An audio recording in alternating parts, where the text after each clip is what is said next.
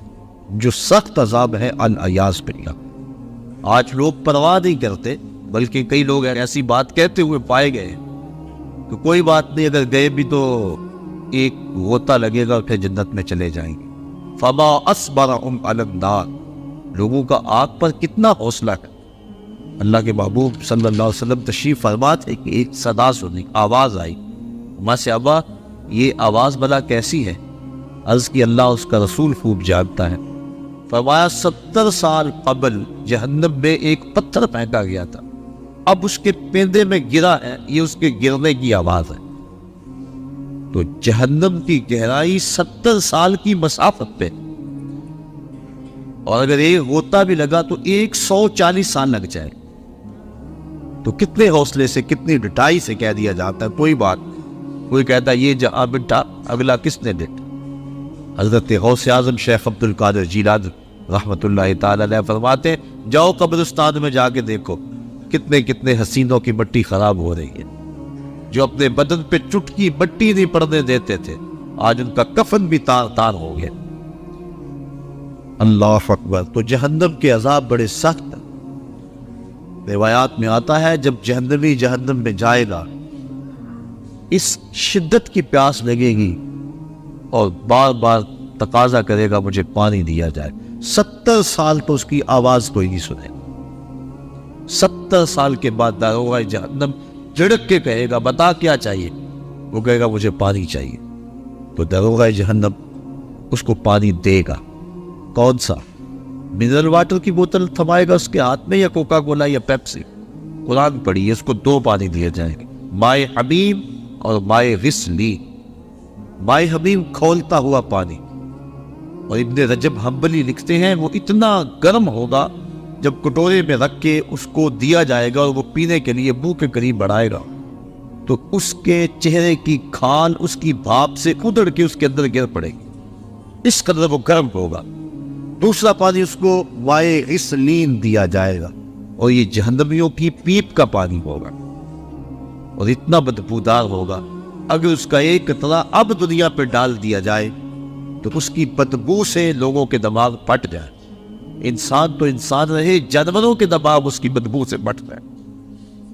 تو وہ سخت عذاب ہے جہنم کی۔ عرض کی حضور وہ عذاب میں نہیں سہ سکتا، وہ سنگسار کرنا سزا ہے زنا کی شادی شدہ کے لیے، لیکن میں دنیا کے اوپر اپنے آپ کو پاک کر کے آخرت میں سرخرو ہو کے جانا چاہتا ہوں۔ آقا کریم نے فرمایا کہ اس نے شراب تو نہیں پی رکھی کہ نشے میں کہہ رہا ہوں؟ اسے نہیں پتا اس کی کتنی بڑی سزا ہے جو یہ بات کر رہا ہے۔ ایک صاحب اٹھے، منہ سونگا، عرض کی نہیں حضور ایسی کوئی حالت نہیں۔ پھر پوچھا آقا نے کہ اس کا توازن عقلی تو ٹھیک ہے؟ صحابہ نے عرض کی ہاں حضور صحیح الحواس ہے۔ اتنے میں وہ 4 مرتبہ بار بار اقرار کر چکے کہ حضور میں نے زنا کر لیا اور میں شادی شدہ ہوں۔ آقا کریم نے فرمایا باعث ابن مالک کو سنگسار کر دیا جا رہا، سنگسار کر دیا گیا۔ جب ان کو پتھر مارے جا رہے تھے، ایک روایت کے لفظ ہیں کہ حضور مسجد نبوی میں سخت اضطراب میں مبتلا تھے، آنکھوں میں آنسو، کبھی کھڑے ہو جاتے کبھی بیٹھ جاتے۔ کسی نے پوچھا بندہ نواز خود ہی تو حکم دیا اور خود ہی رو رہے ہو؟ کہا وہ میرا عدل تھا، یہ میری محبت۔ اب انہیں جب سنگسار کر دیا گیا، حضور ان کا جنازہ پڑھانے کے لیے نکلے۔ کسی نے تحقیرانہ لہجے میں کہا لو باعث نے زنا کیا تھا، بس آقا کریم کے چہرے پہ سرخیاں دوڑنے لگی، غصے میں آ گئی۔ تو میں خبردار اگر کسی نے میرے باعث پہ بات کی، میرے باعث نے ایسی سچی توبہ کی ہے اگر روئے زمین کے تمام مسلمانوں میں تقسیم کر دی جائے سب کی مغفرت ہو جائے، کہ اس نے اپنے آپ کو حد شرعی کے لیے خود پیش کیا۔ اور جب کوئی شخص اپنے آپ کے اوپر حد شرعی کا نفاذ کروا لیتا ہے وہ ایسے پاک ہو جاتا ہے جیسے ابھی ماں کے پیٹ سے اس نے جنم لیا۔ اب حضرت ماعز ابن مالک کا جنازہ حضور نے خود پڑھایا۔ ان کی وفات کا دوسرا دن تھا یا تیسرا دن، راوی کو شک ہے کہ دوسرا دن تھا یا تیسرا دن۔ اللہ کے محبوب صلی اللہ علیہ وآلہ وسلم ان کے گھر تشریف لے گئے۔ جب حضور تشریف لے گئے، حدیث کے لفظ ہے وَهُمْ جُلُوسٌ، جب حضور گئے تو وہاں کافی لوگ صحابہ بیٹھے ہوئے تھے۔ آقا کریم نے ارشاد فرمایا اپنے بھائی مائز کے لیے مغفرت کی دعا کرو۔ اگر دعا ہی مقصود ہوتی تو وہ گھر بیٹھے بھی ہو سکتی تھی، اگر دعا ہی مقصود تھی تو وہ حجرہ عائشہ میں بھی ہو سکتی تھی، وہ ستون تہجد کے پاس بھی ہو سکتی تھی، وہ مسجد نبوی میں بھی ہو سکتی تھی، نماز کے بعد اجتماع میں دعا کی جا سکتی تھی، پھر نماز جنازہ خود دعا ہے۔ پھر آقا کریم یہ بھی فرما چکے ہیں کہ میرے مائز نے ایسی سچی توبہ کی ہے، اگر روئے زمین کے لوگوں کو تقسیم کر دی جائے لَکَفَاهُمْ، ان کے لیے بھی کافی ہو۔ تو پھر حضور ان کے گھر دعا مانگنے کے لیے کیوں گئے؟ تاکہ پسماندگان سے اظہار تعزیت و محبت ہو جائے، اور جس کے گھر میں حضور گئے ہوں گے کوئی دکھڑا رہا ہوگا، وہ کیا کسی نے کہا کہ یہ الگ بات ہے کہ تم آئے ہو تو کوئی نہیں، ورنہ درد تو یہاں ہزار رہتے۔ تو جب حضور گئے ہوں گے دکھڑے دور ہو گئے ہوں گے، تو پسماندگان کے ہاں جا کے تعزیت کرنا، ان کے دکھوں کو کم کرنا ہوتا ہے۔ تو ایسی محافل کا دوسرا مقصد اور مدعا یہ ہے کہ ہم پسماندگان سے اظہار تعزیت کریں۔ پہلا مقصد دعائے مغفرت جس کا تعلق مرنے والے کی ذات سے، دوسرا مقصد پسماندگان سے اظہار تعزیت و محبت، اور تیسرا مقصد میں اور آپ اپنی ذات کے لیے عبرت اور فکر لے کے جائیں کہ آج وہ ہمارے اندر نہیں، ایک وقت ہمارے اوپر بھی آنے والا ہے کہ ہم بھی قبر کی تنہائیوں میں ہوں گے اور لوگ ہمارے لیے جمع ہو رہے ہیں۔ جب وہ گھر سے نکلے تھے تو انہیں تو یہ پتہ نہیں تھا کہ میں واپس پلٹ کے آ نہیں سکوں گا، نہ بچوں کو پتا تھا کہ ہم اپنے باپ کو آخری بار دیکھ رہے ہیں۔ اس قدر موت قریب ہے۔ فرمایا زندگی اور موت کے بارے میں کیا خیال ہے؟ عرض کی حضور فجر کی نماز پڑھی ہے، پتہ نہیں ظہر پڑھ سکیں گے یا کہ نہیں۔ کہا میری صحبت میں رہتے اور اتنی لمبی امید؟ عرض کی حضور ظہر پڑھی ہے، پتہ نہیں عصر پڑھنے کا موقع نصیب ہوگا یا کہ نہیں۔ ایک بولا عصر پڑھی ہے، پتہ نہیں مغرب پڑھ پائے یا کہ نہیں۔ ایک نے عرض کی حضور ایک رکعت پڑھی ہے، پتہ نہیں دوسری رکعت کا موقع بھی نصیب ہوگا یا کہ نہیں۔ فرمایا یہ سب کچھ تمہاری باتیں ہیں، میں تو یوں کہتا ہوں ایک طرف سلام پھیرا ہے، پتہ نہیں دوسری طرف سلام بھی پھیر سکیں گے یا کہ نہیں۔ اس قدر موت قریب ہے۔